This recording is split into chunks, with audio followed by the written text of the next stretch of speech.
5 రాష్ట్రాలలో జరుగుతున్న ఎన్నికలు చేయంగా జాతీయ పార్టీల నడుమ డైలాగ్ వారు మస్తు నడుస్తున్నదొల్లా. హాట్ కామెంట్లతోటి నువ్వెంత అంటే నువ్వెంత అన్నట్టుగానే విమర్శలు చేసుకుంటున్నారు నాయకులు. ఇక ఇదిట్లుంటే ఇవాళ ప్రధాని మోడీ సారు లోక్సభలో ప్రధాన ప్రతిపక్ష నాయకుడు రాహుల్ గాంధీ సారు ఒకరికొకరు ఎదురుపడి మంచిగా ముచ్చట పెట్టుకున్నారు. చాలా అరుదుగా కానొస్తుంది ఈసొంటిది. మరి వాళ్ళు ఎక్కడ కలుసుకున్నారు, ఎందుకు కలుసుకున్నారు, ఏం మాట్లాడుకున్నారు పురాగా అరుచుకుందాం పాండ్రి. కార్లకెంచి దిగుడుతోనే మోదాలు అక్కడున్నోళ్ళందరికీ 2 చేతులెత్తి నమస్కారాలు పెట్టిండు. అటెంక రాహుల్ గాంధీతోని మాత్రం మంచిగానే పుర్సత్గా ముచ్చట పెట్టిండు ప్రధాని మోడీ సారు. లోక్సభలనైనా బయటనైనా ఎప్పటికీ విమర్శలు ప్రతి విమర్శలు అన్నట్టే ఉంటది ముచ్చట. కానీ ఇయాల మహాత్మా జ్యోతి బాపులే 200వ జయంతి కాబట్టి పార్లమెంటు దగ్గర పట్లున్న ప్రేరణ స్థల కాడ పూలేకు నివాళులర్పించే కార్యం చేసిండ్రు. ఇక ఈ కార్యంలో పాల్గొనేందుకు మోడీ సారు కూడా వచ్చిండు. ఇక అద్వారకే అక్కడున్న లోక్సభ స్పీకర్ ఓం బిర్లా, కేంద్ర మంత్రి అర్జున్ రామ్ మేఘ్వాల్, రాజ్యసభ డిప్యూటీ చైర్మన్ హరివంశ్ నారాయణ సింగ్, లోక్సభ ప్రతిపక్ష నాయకుడు రాహుల్ గాంధీని కలిసి మోడీ సారు ముచ్చట పెట్టిండు. మరిగా ప్రధాని మోడీ రాహుల్ గాంధీ ఇద్దరు గంటసేపు ఏం మాట్లాడుకున్నారో తెలియదు గాని ఈ వీడియో మాత్రం సోషల్ మీడియాలో మస్తు వైరల్ అవుతున్నది. ఇక ఈ వీడియో చూసినోళ్ళు కూడా రాజకీయంలో ఎన్ని విమర్శలు చేసుకున్నా గిసొంటి జాగాల్లో మాత్రం గవన్నీ మనసులో పెట్టుకోకుండా అచ్చిన కార్యం మీదనే మాట్లాడుకోవాలి. జాతీయ నాయకులను గౌరవించుకునే కాడ, దేశ ప్రతిష్టను కాపాడే కాడ లీడర్లంతా రాజకీయాలకు అతీతంగా మెదలాలే అంటున్నారు. మరి జాతీయ స్థాయి నాయకులే కాదు, ఇటు 2 తెలుగు రాష్ట్రాల్లోన్న అధికార ప్రతిపక్ష పార్టీల నాయకులు కూడా రాష్ట్రాభివృద్ధి ముచ్చట్ల గిట్లనే కలిసిమెలిసి ఉండాలి అని అంటున్నారు కొందరు మేధావులు. కానీ మన దగ్గర నాయకులు గట్లెక్కడుంటారు, నోటితోని నవ్వి నొసటితోని ఎక్కిరిచ్చినట్టే ఎత్తరాయే. ఆ పరిస్థితి ఎప్పుడు మారుతుందో, రాజకీయాలంటేనే కంపనుకునే కాడి నుంచి రాజకీయాలను కూడా ఒక బాధ్యతగా తీసుకోవాలనుకునే పరిస్థితి ఎప్పుడొస్తుందో ఏందో పోన్రి. పెద్ద హీరోలకు చల్లటి డ్రింకులు తాగంగానే ఎక్కడ లేని శక్తి వస్తుంది. ఎంబటే పెద్ద పెద్ద గుట్టలు ఎక్కుతారు, ఎక్కినాక మీదికెంచి దుంకుతుంటారు, బండ్లు పట్టుకొని స్టంట్లు చేస్తుంటారు. రియల్ హీరోలు కూడా చేయని సాహసాలన్నీ రియల్ హీరోలు చేస్తుంటారు. అట్లుంటాయి మరి చల్లటి డ్రింకుల కంపెనీల అడ్వర్టైజ్లో. వాటిని తెర వెనకాల హీరోలు సుతం తాగరు కానీ మనకైతే మస్తుగా చెప్తుంటారు తాగామని. వాళ్ళ కథ అట్లుంటే పానాలకు పనికొచ్చే వాటిని తాగాలనని గీడ కొందరు రియల్ హీరోలు బ్రాండ్ అంబాసిడర్లు అవతారం ఎత్తిండ్రు.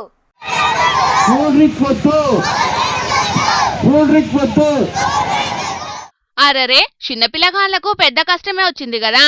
ఈ నడుమ ఎవ్వలు చూడు తిన్నది అరిగేటందుకని గ్యాస్ కెమికల్ కడుపులో పోసుకుంటున్నారు.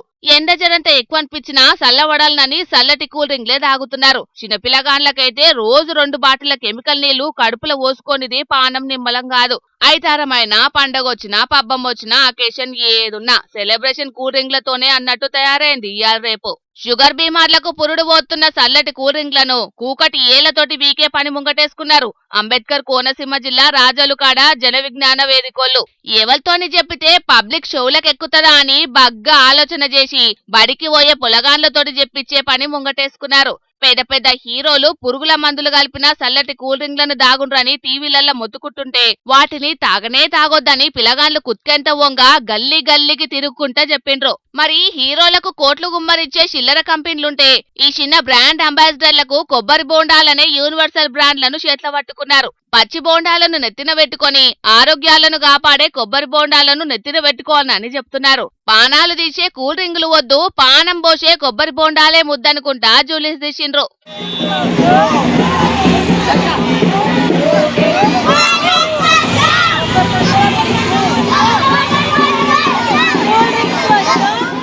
ఇదొక్కటే కాదల్లో, ఎండాకాలంలో సల్వ చేసే సల్లను దాగలనని పానాలకు పనికొచ్చే పండ్ల రసాలను వీర్వాలనని కొద్దుగా చెప్పిండ్రు. 300 మంది చిన్నోళ్ళు ఒకటే పారి గల్లీలన్నీ తిరిగేటాలకు రికామ్ లేకుండా కూల్ డ్రింక్లు గుంజేటోళ్లకు జరంత నామూషి అయ్యుంటది. మనం మంచి ఈడ్చిపెట్టి చెడు చేసేది తాగుతున్నామని బయటికైతే చెప్పలేదు గాని రేపటికెంచి అవే తాగుతామన్నట్టే ఆ నుంచి తలకాయలు తిప్పుకొని ఇంటికి పోయిండ్రు. ఓరి చిన్నలు, ఎండల తిరిగింది జాలు గాని బడికి పోయి అవే కొబ్బరి బొండాలను దాగుపోండ్రి. ఇప్పటిదాకా దునియా మీద ఏడ చూడని ఇచ్చంత్రాల ర్యాలీ చూసిన జనాలు సినిమా హీరోలకు ఇంతంత బుద్ధి లేకపాయని దిద్దుకోబట్టిండ్రు.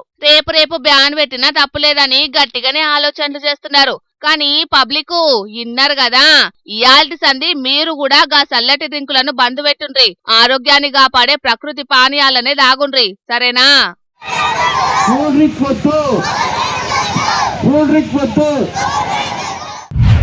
ఆడోళ్ళ మెడల మీద ఉన్న షేన్లను తెంపే దొంగగాళ్ళ గురించి, ఇండ్ల జొరబడి సొమ్ములు ఎత్తుకపోయే సోంబేరిగాళ్ళ గురించి మస్తు వార్తలు చెప్పుకున్నాం మన జోర్దార్లా.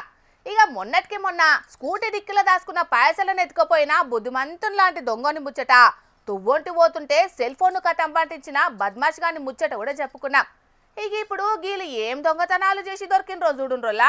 ఇగో ఈడ మోకాలకు కర్రె బట్టల ముసుకేసుకొని కూసున్నోళ్ళు చేసిన ఘనకార్యం గురించేనుల్లా ముచ్చట.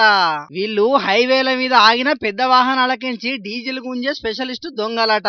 నల్లగొండ జిల్లా చిట్యాల పోలీస్ స్టేషన్ పరిధిలో పట్టుకున్నారు ఈ అంతర్రాష్ట్ర డీజిల్ దొంగల ముఠాను. ఇక వాళ్ళ దగ్గరికించి 1000 లీటర్ల డీజిల్ 2 DCM వాహనాలు స్వాధీనం చేసుకొని కేసు రాసుకున్నారు పోలీసులు. పట్టుబడ్డ సొత్తు విలువ దగ్గర 40 లక్షల దాకా ఉంటదట. ఈ దొరికిన దొంగగాళ్ళంతా ఏపీలున్న పల్నాడు జిల్లా మనుషులట. ఇక వీళ్ళ మీద కేసు రాసి విచారణ చేసుడే కాదు, ఈ ముచ్చట అందరికి తెలిసి పెద్ద రోడ్ల మీద ప్రయాణాలు చేసే డ్రైవర్ అన్నలకు జాగ్రత్తలు చెప్పాలని పోలీసు పెద్దసార్లు ఈ పని ముంగటేసుకున్నారు. హైవే మీద ప్రయాణం చేసేటప్పుడు ఒకవేళ నిద్ర వస్తే కనుక వాళ్ళు ఎక్కడైనా సరే ఏదైనా హోటల్ కానీ ఏదైనా లైటింగ్ ఉన్న చోట కానీ లేదా ప్రత్యేకంగా పార్కింగ్ పెట్టిన ప్లేస్లో కానీ ఆపుకోవాలి. ఎక్కడ పడితే అక్కడ ఆపుకుంటే కనుక ఈ దొంగతనాలు జరిగే అవకాశాలు ఉంటాయి. కాబట్టి డ్రైవర్లు మరియు వాటి యొక్క ఓనర్స్ కూడా చాలా జాగ్రత్తగా ఉండాలి. డ్రైవర్లు బండ్ల ఓనర్లు పోలీసారు చెప్పింది విన్నారు కదా. ఇన్ని రోజులు ఏమైందో ఏందో గాని జర ఇప్పటికైనా పెద్ద రోడ్ల మీద ప్రయాణాలు చేసేటప్పుడు జాగ్రత్తగా ఉండుండ్రి. లేకుంటే పోషమ్మ పోగు చేస్తే మైసమ్మ మాయం చేసింది అన్నట్టే అవుతుంది మీ పని. మీరు ఎన్ని మాటల ట్యాంక్ ఫుల్ చేయించినా ఈ దొంగగాల చేతికి చిక్కితే మాత్రం మొత్తం బీర్చి పారేస్తారు. కాబట్టి ఇసొంటోలతోని చాలా జాగ్రత్తగా ఉండాలి. ఏమంటున్నావు అటెంకా చెప్పలేదనుకుర్రి మరి. దీంట్లో చాలా మంది కూడా ఓనర్స్ ఏంటంటే బండి ఆగిపోయి వెళ్ళిపోతున్నారు, కంప్లైంట్ ఇవ్వట్లేదు. లోకల్ పోలీస్ స్టేషన్లో ఎవరికైనా ఇట్లాంటి దొంగతనం జరిగినట్టుగా లోకల్ పోలీస్ స్టేషన్లో కంప్లైంట్ ఇస్తే దాని వాళ్ళ కంప్లైంట్ ప్రకారము ఆ టైము చూసి మనం వెరిఫై చేసి మనము ఇన్వెస్టిగేషన్లో మనం ఇంకెక్కువ కేసుల్ని రిజిస్టర్ చేసి వాళ్ళందరినీ కూడా పట్టుకుంటానికి అవకాశం ఉంటుంది. పబ్లిక్ ఇప్పుడు మా ముసలి మోత వారి వార్త తీసుకొచ్చేయాలి కదా. మరి పెద్ద మనిషి ఏ ముచ్చట పట్టుకొస్తున్నాడో అర్చుకుందాం పాండ్రి. ఓ తాత ఏం చేస్తున్నావే? పిల్లగాళ్ళు నేను పాడతా అంటే మీరు కూడా రాగముక్తంగా మంచిగా పాడాలి. మరి అసలుకే మనం పీడ ఆర్టిస్టులం కాదు. ఇట్లా నాభి కాలు నుంచి గొంతు లోపలికి రావాలి పాట మంచిగా. మంచిగా పాట పాడాలి. నేను పాడతా అంటే వెనక మరి కోరస్ మంచిగా ఇవ్వాలి. సరేనా? అగో అన్ని అంగాలు అయిపోయినాయి. ఇవాళ పొలగాండ్లతోటి పాటల ప్రోగ్రాం పెట్టినవానయ్యా తాతగారు. పాడుండ్రి. ఇక ఏం పాటలు పాడతారో నేను కూడా వింటా. అరే ఇవాళ మన ముఖ్యమంత్రి రేవంత్ సార్ గురించి భజన బాగా చేయాలి. కొనిస్తారా? తప్పుతాదిరా నాకు. మీకు మంచికో 2 బిస్కెట్ల ప్యాకెట్లు కొనిస్తా కానీ భజన మాత్రం బ్రహ్మాండంగా ఉండాలి. సరేనా? ఎల్లి మళ్ళీ కలిసినట్టు ఆ పోరగాళ్ళు మంచిగానే ఉన్నారు, నువ్వు మంచిగానే ఉన్నావు. కానిరి ఆ భజన సంగతి ఏందో మేము కూడా చూద్దాం. జయము విజయము మా రేవంతాలు సారు, ఎదురుంగ ఎవరు వచ్చినా తొక్కుకుంటా, లాగులల్లా తొండలు చొర్రెచ్చుకుంటా, 10 ఏళ్ళు మీరే పాలించాలే.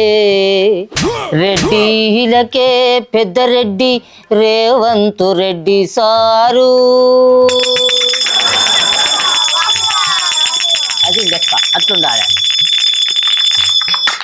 అగో కొండంత రాగం తీసి ఏదో భక్తి పాటనో సినిమా పాటనో వాడతామనుకుంటే రాజకీయాల పాట అనుకున్నవేంది ముసలుడా? మళ్ళా ముఖ్యమంత్రి పాట అది కూడా. జయము జయము రేవంత్ అన్న, జయము నీకు రేవంత్ అన్న, జయము జయము రేవంత్ అన్న, జయము నీకు రేవంత్ అన్న, నీకెవ్వరు సాటి రారో రేవంత్ అన్న, నీకెవ్వరు సాటి లేరన్నో రేవంత్ అన్న, పేగులు తీసి మెడలేసే పెద్ద పులి నువ్వన్న, జయము జయము రేవంత్ అన్న, జయము నీకు రేవంత్ అన్న. ఓ ముసలాడా అదేమన్నా పాట తీరుగున్నదా? ఏం పాటను వాడుతున్నావే చెప్పు. మా ముసలోళ్లకు 4000 రూపాయల పింఛని ఇస్తున్న దేవుడు, మా రైతులకు 15,000 రూపాయల రైతు భరోసా ఇస్తున్న భగవంతుడు సారు. నీకెవరు సాటి రారో మరేవంతన్న జయము జయము రేవంతన్న జయము నీకు రేవంతన్న ఓ నీ అవ్వా నిన్న మొన్న అట్లా ఇత్తలేడని మొత్తుకునేది నువ్వే కాదు ముసలోడా, అదే నిజం కూడా. మళ్ళా ఇయ్యాల ఇయ్యని వాటిని ఇత్తండని పాట పాడుతున్నావేందే? ఓట్లకు ముంగట 6 గ్యారంటీలను 100 రోజులలోనే అమలు పడతానని చెప్పిన ముఖ్యమంత్రి సారు అన్నమాట ప్రకారం 50 రోజులలోనే అన్ని పూర్తి చేసి రాష్ట్రాలతోటి కాకుండా దేశాలతోటి పోటీ పడుతున్న ముఖ్యమంత్రి సారు నీకెవరు సాటి రారో మరేవంతన్న జయము జయము రేవంతన్న జయము నీకు రేవంతన్న భజన అంటే చేసిన వాటి గురించి గొప్పగా చెప్పుకోవాలి, కానీ చెయ్యని వాటి గురించి గిట్ల డబ్బా కొట్టుడు కాదు ముసలోడా. 2 లక్షల ఉద్యోగాలు ఇచ్చిండు, ఆడపిల్లల పెళ్లికి తులం బంగారం ఇస్తాడు, ప్రతి మహిళకు 2500 ఇస్తాడు. ఇట్లా చెప్పుకుంటూ పోతే ఓట్లకు ముంగట సార్ చెప్పినే కాకుండా చెప్పని కూడా ఎన్నో ఇచ్చి తెలంగాణ జనాలను కంటికి రెప్పోలే కాపాడుకుంటాడు. అందుకే జయము జయము రేవంతన్న జయము నీకు రేవంతన్న నీకెవరు సాటి రారో రేవంతన్న. ఓ పక్క హైడ్రా పేరుతోటి మా బతుకులను రోడ్డు కీర్చిండని పేదలు మొత్తుకుంటుంటే నువ్వేమో కంటికి రెప్పోలో చూసుకుంటున్నాడు అంటున్నావు ఎందు ముసలోడా. కొంపదీసి నువ్వు ఆ చెయ్యి పాటల దగ్గర పైసలు తీసుకొని భజన చేస్తున్న పేరు ఆర్టిస్టువా ఏంది? అగో సుశీలారా ఈ పాడు సమాజం ఎట్లా తయారైందో. సర్కారును పొగుడుకుంటా పాటలు పాడుతా అంటేనేమో చెయ్యి పాటి పేడ్ ఆర్టిస్టులా అని అంటారు. అదే సర్కారును నిగ్గదీసి ప్రశ్నిస్తే మీరు కారు పాటి పేడ్ ఆర్టిస్టులా అని అంటారు. ఇక ఎట్లరా మనం ఈ సమాజంలో బతికేది? ఎట్లా నీకార్చైన మనిషివి, సర్కార్ ఇచ్చిన హామీలను నెరవేర్చకుంటే నిలదీసి అడిగితే నిన్నేవలే పేడ ఆర్టిస్ట్ అనేది? ఎవరన్నారు అనేది ముచ్చట నీకే చూపెడతానా, చూసి నువ్వే చెప్పు. 2 రోజుల ముందు నుంచే ప్రిపేర్ చేస్తుంటారు ఆ మీటింగ్ పబ్లిక్ ను తినిపియడము తాగిపియడము, వచ్చే వ్యక్తికి ఇంతో అంతో రేట్ మాట్లాడేసి అట్లా కొందరు పేడ్ ఆర్టిస్టులను తీసుకొచ్చేసి నిన్న ప్రోగ్రామ్ చేసేసి అదేదో పెద్ద ఎత్తున ఉద్యమం మీటింగ్ వచ్చారు. హరీష్ రావు వస్తున్నాడు ఏదో ఉద్ధరించడానికి పాలమూరు అని చెప్పేసి నిన్న మీటింగ్ రావడం జరిగింది. విన్నావా? అయ్యా మా పొలాలు ఎండుతానే సారు, మాకు సాగు నీళ్ళు ఇర్రి సారు అని అంటే ఆ రైతులను పేడ్ ఆర్టిస్టులు అంటాడు మా దేవరకద్ర ఎమ్మెల్యే మధుసూదన్ రెడ్డి సారు. ఇక మేము ఎట్లా బతకాలి ఎట్లా అని ప్రశ్నించాలి నువ్వే చెప్పు. ఆ సార్ అట్లా రైతులను పేడ ఆర్టిస్టులు అన్నాడని నువ్వు సర్కారు చెయ్యని పనులను కూడా చేసినట్టు భజన చేస్తావానే? ఇది ధర్మమేనా అసలు? ఏది ధర్మమో నువ్వే చెప్పు. సర్కారును నిలదీసి అడిగిన వాళ్ళందరినీ ఆ ఎమ్మెల్యేలు మమ్మల్ని పేడ్ ఆర్టిస్టులు అనబట్టింది. అదే సర్కారు చేయని పనులను కూడా మేము పొగుడుకుంటా భజన చేస్తే అట్లా కూడా మమ్మల్ని పేడ్ ఆర్టిస్టులు అనబట్టింది. ఇక ఏది ధర్మము ఏది న్యాయము ఏది పుణ్యం అనేది నువ్వే చెప్పాలి అమ్మలాడి. రైతులు రోడ్లెక్కి ధర్నా చేయాల్సిన అవసరం ఏమున్నదే? వాళ్ళకు సాగునీళ్ళు ఇస్తున్నామా లేదా అనే ఆలోచన ఆ సారుకుంటే ఈ మాటలు మాట్లాడకపోవు. అసలు ఈ సర్కారుదైనా ఏం పద్ధతి అన్నట్టు పిల్ల. గద్దె దిగిన పార్టీ వాళ్ళను మించి మేము చేస్తాము అని అంటేనే కదా ఇప్పుడు అధికారంలో ఉన్న చెయ్యి పార్టీకి మేము ఓట్లు గుద్ది గెలిపించి గద్దె మీద కూర్చుండబెట్టింది. ఇప్పుడు ఆ పనులు ఎందుకు చేస్తలేరు అని నిలదీసి అడిగినందుకు అధికార పార్టీ నాయకులు మాట్లాడే మాటలు ఇదేనా పద్ధతి? ఇదేనా న్యాయం? ఆ సోయి ఆ మాటలు మాట్లాడిన వాళ్ళకే ఉండాలనే తాత. నువ్వు నేను అనుకుంటే ఏమొస్తా చెప్పు?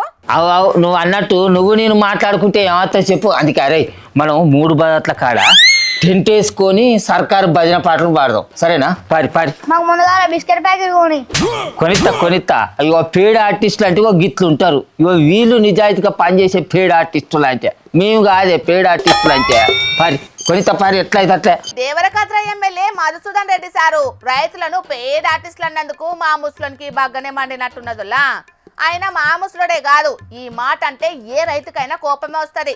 కాకుంటే బాధపడ్డ రైతులంతా వాళ్ళ ఆవేదనను బయటికి చెప్పుకోలేరు. ఇక మా ముసలోడు మాట అంటే పడదు కాబట్టి గీ కథ ముంగటేసుకున్నట్టున్నాడు. అయినా కూడా ఏదన్నా ఉంటే లీడర్లు అనుకోవాలి కానీ నడిమిట్లా రైతులను గుంజుడు మాత్రం అసలుకే పద్ధతి కాదులా. ఏమంటారు? అంతే కదా. పాల లారీ బోల్తా పాల ప్యాకెట్ల కోసం ఎగబడ్డ జనం. ఉల్లిగడ్డ లారీ బోల్తా ఉల్లిగడ్డ సంచులతో జనం పరార్. మద్యం లారీ బోల్తా మద్యం సీసాలను కండ్లకద్దుకున్న తాగబోతులు. కోళ్ళ లారీ బోల్తా దగ్గర పట్లున్న ఊరంతా కోడి కూర గుమగుమాలు. ఎన్ని చెప్పుకోలేదు మన జోర్దార్ వార్తల గిసొంటి ముచ్చట్లు. ఆఖరుకు ఫినాయిల్ లోడ్తోటి పోయే లారీ బోల్తా పడ్డా ఫ్రీగా దొరికిందని ఫినాయిల్ కూడా తాగుతాను రోల్లా ఈ కలియుగంలో కొందరు జనం. కానీ లారీ బోల్తా పడ్డప్పుడు అయ్యో డ్రైవర్ మంచిగున్నాడా, క్లీనర్ పైలమేనా అని ఆరాదీసి అరుచుకునేటోళ్ళు చాలా తక్కువ. గీడో సుతం అట్లనే అయ్యింది. మరి ఈసారి ఏ లోడుతోటి పోతున్న లారీ బోల్తా కొట్టింది, జనాలు దేనికోసం ఎగబడ్డారు? పాండ్రి వార్త చూసి జనాలని అరుచుకుందాం. ఇల్లుగాలు ఒకడేడితే మంట కనబడంగానే సుట్టకు నిప్పంటించుకున్నాడంటే ఇంకొకడు. ఇగో ఈడ కాల్వల కొబ్బరి బొండాల కోసం ఎగబడ్డ జనం సుతం గసంటోల్లేనుల్లా. కొబ్బరికాయల లోడుతోటి పోతున్న లారీ బోల్తా పడితే లారీ డ్రైవర్ కు క్లీనర్ కు సాయం చేసుడు ఇడిచిపెట్టి తగుదునమ్మా అని కొబ్బరికాయలను దోసుకపోయే ఇగురం ముంగటేసుకున్నారు. ఆగ చూడుండ్రి వాళ్ళ అత్యాశ అలుగుల ఓను. బట్ట పేగులు పట్టి శాపలను గదా దొరకబట్టినట్టే దొరకబడతాన్రు కొబ్బరి బొండాలను. ఏం కలియుగం జనాలో ఏందో మరి వీళ్ళు కొబ్బరి బొండాలను నిన్నడన్న చూసిండ్రో చూడలేదు. పాపం నాకన్నట్టు ఎగబడ్డారు. అందినట్టు లూటీ చేసిండ్రు. గుజరాత్ రాష్ట్రంలో ఉన్న దాహూద్ అనే జాగల జరిగింది గిట్లా. కొబ్బరి బోండాల లోడుతోటి మధ్యప్రదేశ్ కెంచి గుజరాత్ కోతున్నదట లారీ. దాహూద్ ఊరికాడ గీ వంతెన మీదికి రాగానే ఏమైందో ఎట్లయిందో గాని పక్క కొరిగింది. గంతే ఇగ సచ్చినోని పెండ్లికి వచ్చిందే కట్నం అన్నట్టు చేసిండ్రు దగ్గర పట్లున్నూరోళ్ళు. మానవత్వాన్ని మంటలే కలిపిండ్రు. ఏమైనా కలియుగం అంటేనే గింతుల్లా, ఒకలకు దండుగా ఇంకొకలకు పండుగ. మారరు ఈ కలియుగం జనం. నిగ్గదీసి అడుగు ఈ సిగ్గులేని జనాన్ని, అగ్గితోటిగా అడుగు ఈ సమాజ జీవోత్సవాన్నని సిరివెన్నెల సీతారామశాస్త్రి రాసిన పాటను కలియుగం అంతమయ్యే వరకు పాడుకోక తప్పది కావచ్చేమో పోన్రి. నా చిన్నప్పుడు పరీక్షలు అనగానే మా సార్లు నన్ను తీసుకోపోయి వరండాల కూర్చుని పెడుతుండే. ఊకుకే లొల్లి చేస్తుందని బడి ముంగట చెట్ల కింద రోజుకో జాగల ఎవరికి కనిపించకుండా దూరం పెడుతుండే. ఇక వచ్చేటోళ్ళు పోయేటోళ్ళు ఈమె ఎంత నకలు కొట్టిందో గీడ వాడేసిండ్రు అన్నట్టే చూస్తుండే. ఒక్కదాన్ని తిప్పలు పడుకుంటా వచ్చినాయి రాచి సపోర్ట్ చేయకుండా ఉంటుండే. అగో ఇప్పుడు నీ ముచ్చట ఎందుకు చెప్తున్నావమ్మా అని అంటారా? ఈ ముచ్చట చూస్తే యాదికొచ్చిందోళ్ళా. అగో ఇదెక్కడి పరిశాను. సీఎం ఊర్లకు వచ్చినప్పుడు బాట పొంటి పోలీసోళ్ళ లెక్కనే నిలుసున్నారు కదా ఇల్లు. మరి వీళ్ళంతా పొద్దుగాల తొవ్వల పొంటి ఎందుకు నిల్చోవాల్సి వచ్చిందంటే పరీక్షలు చెయ్యంగా ఇళ్ళకి ఇంతటి గోసొచ్చిందుల్లా. బీహార్ దిక్కు సివాన్ అనే ఊర్లోనే ఒక ప్రైవేట్ కోచింగ్ సెంటర్ వాళ్ళు పిల్లగాన్లకు పరీక్షలు రాపిద్దామనుకుంటే కోచింగ్ సెంటర్లో సరిపోను జాగలేదట, సరిపోను కుర్చీలు లేవట. ఇక అసలు పరీక్షలు రాసి పాస్ కావాలంటే ఇసొంటి చిన్న పరీక్షలు లెక్క కాదని సారోళ్ళు గీ ఉపాయం చేసిండ్రన్నట్టు. ఇంతమంది ఉండేటట్టు ఒక్కతాన జాగ దొరకదు గాని ఈ సర్కారు బాట మీద అయితే ఎవ్వరు అడిగేటోళ్ళు ఉండరని ఈ ఉపాయం చేసిండ్రట. దగ్గర కిలోమీటర్ దూరం దాకా తొవ్వకు రెండు పక్కల పిల్లగాళ్ళు నిల్చొని పరీక్షలు రాసిండ్రు. బండ్లు అచ్చేటి ఎత్తనే ఉన్నాయి, పొయ్యేటి పోతనే ఉన్నాయి. పరీక్షలంటేనే బీహార్ అంటేనే పరీక్షలనే తట్టుంటాయి. పెద్ద పరీక్షలల్లా నక్కలు కొట్టాలనన్నా, కొలువుల పరీక్షలకు ఇస్మార్ట్ గా చిట్టీలు రాయాలనన్నా, రాసినాక దొరకాలనన్నా బీహార్ తర్వాతనే ఏ రాష్ట్రమైనా. అంత పేరెళ్ళినాయి మరి బీహార్ పరీక్షలు. అసొంటిది గిది లేకుంటే ఎట్లా అని బగ్గా ఆలోచన చేసినట్టున్నారు కోచింగ్ సెంటర్ వాళ్ళు. దునియాల ఇప్పటిదాకా ఎవ్వలు చేయని తీల్ర తొవ్వ మీద పరీక్షలు పెట్టి దేశం జనాలతోని అచ్చింత లేపించుకుంటున్నారు. పరీక్షలంటే ఎంత నిమ్మలంగుంటే పిల్లగాండ్లు అంత మంచిగా రాస్తారు. అసొంటిది గీ రికాం జాగల ఏం పరీక్షలు రాసిండ్రో వాళ్ళేం మార్కులేస్తారో ఆ సెంటర్ వాళ్ళకే తెలవాలే పోన్రి. ఇంత చక్కగా సౌలతులు ఎలుగబెడుతున్నారు కాబట్టే బీహార్ల పేదల చదువుకు భరోసా లేకుండా అవుతుందని కోపానికి వస్తున్నారు అటు దిక్కు జనాలు. పాము కుడితే ఏం చేయమంటారు డాక్టర్లు? కుట్టంగానే పరేషాన్ కాకుండా ఏ పాము కుట్టిందో చూడమంటారు. పాము ఇషం గల్లదైతే కుట్టిన కానుంచి మీదికి ఇషం బాకకుండా కట్టుకట్టమంటారు. అటెంకా ఆశం చేయకుండా ఎంబటే దగ్గరలున్న దావకానుకు పోవాలంటారు. ఆడ డాక్టరు ఇషం ఇరుగుడయ్యే సూది మందులు ఇచ్చి పానం బాగు చేస్తాడు. కానీ ఈ ఉత్తరప్రదేశ్ కాడ ట్రీట్మెంట్ అంతా అలాగున్నది. కావాలంటే మీరే చూడుండ్రోలా. ట్రీట్మెంట్ అన్నారు, గీడ నీళ్ళల్లా మనిషిని వండబెట్టింది చూపెడుతున్నారని గరానికి రాకుండ్రి. ఆళ్ళు ఉత్తుత్తగానే నీళ్ళల్లా పెట్టలేదోల్లా, పాము కాటుకు ఇరుగుడయ్యే ట్రీట్మెంట్ ఇప్పిస్తున్నారు. భూమండలం మీద ఏడ దొరకని పాము కాటు చికిత్సను ఉత్తరప్రదేశ్ దిక్కు చేసి వార్తలకెక్కిండ్రు. ఉత్తరప్రదేశ్ రాష్ట్రం అదంపూర్ దిక్కు పీతాంపూర్ అనే ఊర్లా అమిత్ అనే బడి పిల్లగానికి పాము గర్చిందట. ఇంటోళ్ళకి ముచ్చట తెలిసింది. ఇక ఎంబటే పిల్లగాని దావకానికి పట్టుకోకుండా తూతు మంత్రం తుమ్మకాయ మంత్రం వేసే మంత్రగాని దగ్గరికి పట్టుకపోయినరట ఇంటోళ్ళు. ఇక వాడు ఆడ అన్ని తెలిసినట్టే నమ్మించి మీ పిల్లగానికి గుట్టింది అచ్చిపచ్చి పాము కాదు, పెయ్యి నిండా ఇషం గల్ల పాము, దానికి ఒకటే మందు, గంగానది నీళ్ళల్లా గడియ రికాం లేకుండా తడపాలన్నూరుతోటే పిల్లగాన్ని పట్టుకొని గంగొడ్డుకు పట్టుకొచ్చిండ్రు. దశావతారం సినిమాలో కమల హాసుని విష్ణుమూర్తి విగ్రహానికి కట్టేసినట్టు పిలగాన్ని కంకబద్దలకు కట్టి నీళ్ళల్ల వండబెట్టిండ్రు. మరి ఆయనతో నిండా ముంచితే పానం పోతే ఎట్లా అని బగ్గనే ఆలోచన చేసిండ్రు. ముక్కు బయటికెళ్లేటట్టు బందవస్తుగా బ్రిడ్జికి కట్టిండ్రు. దగ్గర పూటంతా గట్లనే ఉంచిండ్రట. పిలగాని పానం సల్లబడుతున్నది గాని పెయ్యిలున్న ఇషం సల్లబడతలేదట, ఇరుగుడు కాలేదట. గప్పుడు కతెట్లనో ఉన్నదని దావకానికి వేసుకుపోయినా ఫాయిదా లేకుండా అయిందట. పెయ్యి నిండా ఇషం బాకి పిలగాడు జీవిడ్చిండు. ఉత్తగా పానం తీసినవు కదరా వారి అనుకుంటా లబలబం మొత్తుకున్నారు ఇంటోళ్ళు. షెర్ల నీళ్లు షెర్వెనక పడ్డాక ఎంత రండి పడితే ఏం లాభం చెప్పుండ్రి. ముందుగానే దావకానికి తీసుకుపోతే పిలగాడు దక్కేటోడే కదా. చూసిండ్రు కదా పబ్లిక్, మంత్రాలకు చింతకాయలు రాలితే అనుకుంటే గిట్లనే ఉంటది మరి కథ. పాము తేలకాట్లకు నాటు వైద్యాలు తూతు మంత్రాలని ఉత్తగా ఆగం కాకుండ్రి. డాక్టర్లు చెప్పినట్లు జాగ్రత్తలు తీసుకోండ్రి. అంతేగాని ఎన్కటి కాలంలో చేసినట్టు చేసి ఉత్తగా పానాలను పరేషాన్లో పడేసుకోకుండ్రి, సరేనా? ఇక తెచ్చిన వార్తలన్నీ అయిపోయినాయి. ఇవుల్లా ఈ ఆల్టి జోర్దార్ వార్తలు. మళ్ళొచ్చే జోర్దార్లా మళ్ళా కలుద్దాం. అప్పటిదాకా చూస్తూనే ఉండండి హెచ్ఎం టీవీ. అట్లనే ఇంకెన్ని మంచి మంచి వార్తల కోసం హెచ్ఎం టీవీ యూట్యూబ్ ఛానల్ని సబ్స్క్రైబ్ చేసుకోండి. ఇసంటి ముచ్చట్లు ఆడ మస్తుగుంటాయి. అన్ని ముచ్చట్లు మీ దాకా చేరాలంటే తప్పకుండా గంట కొట్టుండ్రి, లైక్ చేయండి. ఈ ముచ్చటను మీ దోస్తులకి షేర్ చేయండి. ఏమంటున్నాం? సరే మరి, టాటా.